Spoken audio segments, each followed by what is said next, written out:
अगर नींद का गलबा हो और मस्जिद में आदमी टहलना शुरू कर दे, जायज़ है या नाजायज़? एक आदमी माजूर है, नमाज के लिए पेट का मसला है या कोई और मसला है, इलाज कराए तो ठीक हो सकता है, वो इलाज नहीं कराता, मुर्ताद या डाकू वगैरह, मुर्ताद उसको जो काफिर हो जाए, मुसलमान था काफिर, या डाकू वगैरह लड़ाई के दौरान मारे जाएं, इन्हें गुस्ल दे। जो मुसलमान खुदकुशी करे उसके लिए दुआए मगफिरत करनी और जनाजा पढ़ना। आने वाला सोमवार इशा की अजान के बाद इंशाअल्लाह दरस कुरान मजीद होगा। तमाम हजरात ज़रूर तशरीफ़ लाना, इंशाअल्लाह फ़ायदा होगा।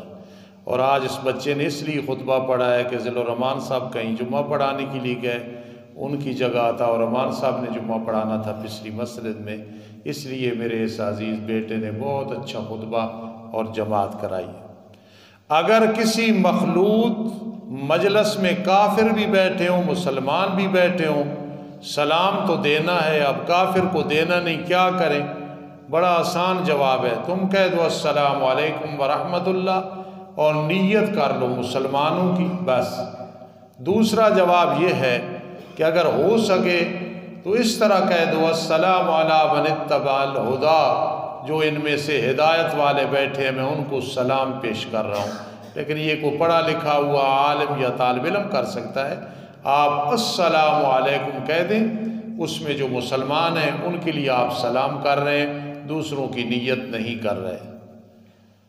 अगर नींद का गलबा हो और मस्जिद में आदमी टहलना शुरू कर दे, जायज़ है या नाजायज़ है? इबादत करनी है, नींद का गलबा हो गया, तिलावत करनी है या तालिब इल्म है, मुताला करना है, आदत न बनाए सैर की और चहलकदमी की। अगर उस अपनी नींद को ख़त्म करने के लिए ऐसे करता है तो इसमें कोई हरज नहीं है, आम तौर पे ये आदत न बनाए। उस्ताद जी, एक आदमी माजूर है, नमाज के लिए पेट का मसला है या कोई और मसला है, इलाज कराए तो ठीक हो सकता है, वो इलाज नहीं कराता। जवाब यह कि ये गुनहगार होगा। इलाज कराना अपनी बीमारी का ये सुन्नत है, और अगर इलाज न कराने की वजह से मौत आ जाए तो बाज़ फुक़हा कहते हैं खुदकुशी बनेगी कि इलाज करा सकता था, क्यों नहीं कराया। एक मौतुल मर्ज होती है, मरजुल मौत होती है, उसमें दवाएं काम नहीं देती, अल्लाह को मंजूर नहीं होता, इलाज फिर भी कराना है अपनी ताकत के मुताबिक। मुर्ताद या डाकू वगैरह, मुर्ताद उसको जो काफिर हो जाए, मुसलमान था काफिर, या डाकू वगैरह लड़ाई के दौरान मारे जाएं, इन्हें गुस्ल देना है या कि इन्हें नहीं गुस्ल देना? ना गुस्ल देना है ना जनाजा पढ़ना है। कोई लोग खड्डे में खड्डा खोद के कब्र की तरह उसमें डाल दें, मुसलमानों के कब्रिस्तान में न हो, किसी और जगह या एक साइड पे, इनके लिए गुस्ल भी नहीं है और दूसरे नंबर पे नमाज जनाजा भी नहीं है। जो मुसलमान खुदकुशी करे उसके लिए दुआए मगफिरत करनी और जनाजा पढ़ना कैसे है? इसमें बात यह है कि अगर वो मुसलमान था, मोमिन था, खुदकुशी की है तो उसकी नमाज जनाजा भी पढ़नी, दुआए मगफिरत भी करनी। हाँ, उस इलाके के जो लोग सरकर्दा हैं या बड़े आलिम हैं या मुफ्ती, वो ना पढ़ें, इसलिए ताकि दूसरों को डर पड़े कि देखो इन्होंने जनाजा नहीं पढ़ा, उसने खुदकुशी की थी। आम लोग जनाजा पढ़ेंगे, बाद में दुआए मगफिरत भी करेंगे। जिस मसले की मुझे तहकीक होती है मैं आपको बता देता हूँ। तो भाई आखिर में एक दुआ है, रिक्कत कल्ब से करनी है। हमारे बुज़ुर्ग तारिक जमील साहब, अल्लाह उनकी ज़िंदगी दराज फरमाए, उनका नौजवान बेटा उनसे जुदा हुआ, बुढ़ापा है, पूरी ज़िंदगी तबलीग में गुजरी है। तो मैं पहले भी दुआ की है, आपको भी कहूँगा, अल्लाह पाक मौलाना को सब्र जमील अता फरमाए और उनके उस बेटे को अल्लाह पाक गरीक रहमत फरमाए, सारे ख़ानदान को अल्लाह पाक सब्र जमील अता फरमाए। अल्हम्दुलिल्लाहि रब्बिल आलमीन वल आक़िबतु लिल मुत्तक़ीन वस्सलातु वस्सलामु अला रसूली मुहम्मदिन व आलिहि व अस्हाबिहि अजमाइन। अल्लाह तारिक जमील साहब को सब्र जमील अता फ़रमाओ। अल्लाह उनके बेटे की मग़फ़िरत फ़रमाओ। अल्लाह वो मुहसिन इंसानियत है, उन्हें जज़ाए खैर अता फ़रमाओ। अल्लाह हमारे सगीरा कबीरा गुनाह मुआफ़ फ़रमा दो। अल्लाह जिस बहन का हमने ज़िक्र किया, डॉक्टर साहब की फूफी वग़ैरह जो फ़ौत हो गए, सब की मग़फ़िरत फ़रमाओ। जो बहन हमारी बीमार है जिसका ज़िक्र किया, और जितनी बहनें माएँ बीमार हैं, अल्लाह सबको शिफ़ा अता फ़रमा दो। अल्लाह हमारे जितनी मुश्किलात मसाइब मसाइल हैं, हल सिर्फ़ तेरे पास है, उनका हल फरमा दे।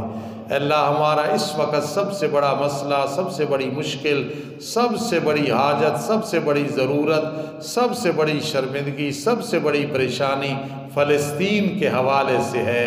अल्लाहुम्मा अंसुरहुम, अल्लाहुम्मा अंसुरहुम, अल्लाहुम्मा अंसुरहुम, अल्लाहुम्मा अंसुरहुम, अल्लाहुम्मा अंसुरहुम, अल्लाहुम्मा अंसुरना अलल कौमिल काफिरीन, अल्लाहुम्मा अंसुरना अलल कौमिल बागीन, अल्लाहुम्मा अंसुरना अलल कौमिल ज़ालिमीन, अल्लाहुम्मा अंसुरना अलल कौमिल मुफ़्सिदीन, अल्लाहुम्मा अंसुरना अलल कौमिल मुनाफ़िकीन, अल्लाहुम्मा अंसुरना अलल कौमिल यहूद वन नसारा, अहलिकहुम रब्बना अहलिकहुम, रब्बना अहलिकहुम, रब्बना अहलिकहुम। अल्लाह इसराइलियों को तबाह बर्बाद फरमा। अल्लाहुम्मा लअनहुम लानन कबीरा, अल्लाहुम्मा लअनहुम लानन शदीदा, खुम्मल अम्रु वजाअन नस्रु फअलैना ला युनसरून, खुम्मल अम्रु वजाअन नस्रु फअलैना ला युनसरून। शाहदिल वजूह, शाहदिल वजूह, शाहदिल वजूह, शाहदिल वजूह, शाहदिल वजूह। रब्बना वला तुहम्मिलना मा ला ताक़त लना बि वाफ़ु अन्ना वग़फ़िर लना वरहमना अंत मौलाना, अंत मौलाना, अंत मौलाना फंसुरना अलल कौमिल काफिरीन। मेरे एक अज़ीज़ खादिम की छोटी बेटी फौत हुई, अल्लाह उसको, उसके लिए, उसकी बीवी के लिए अल्लाह शफ़ी बना, ख़ानदान के लिए शफ़ी बना, और भी जितने बच्चे फौत हो गए सबको अपने वालिदैन के लिए शफ़ी, ख़ानदान के लिए शफ़ी बना।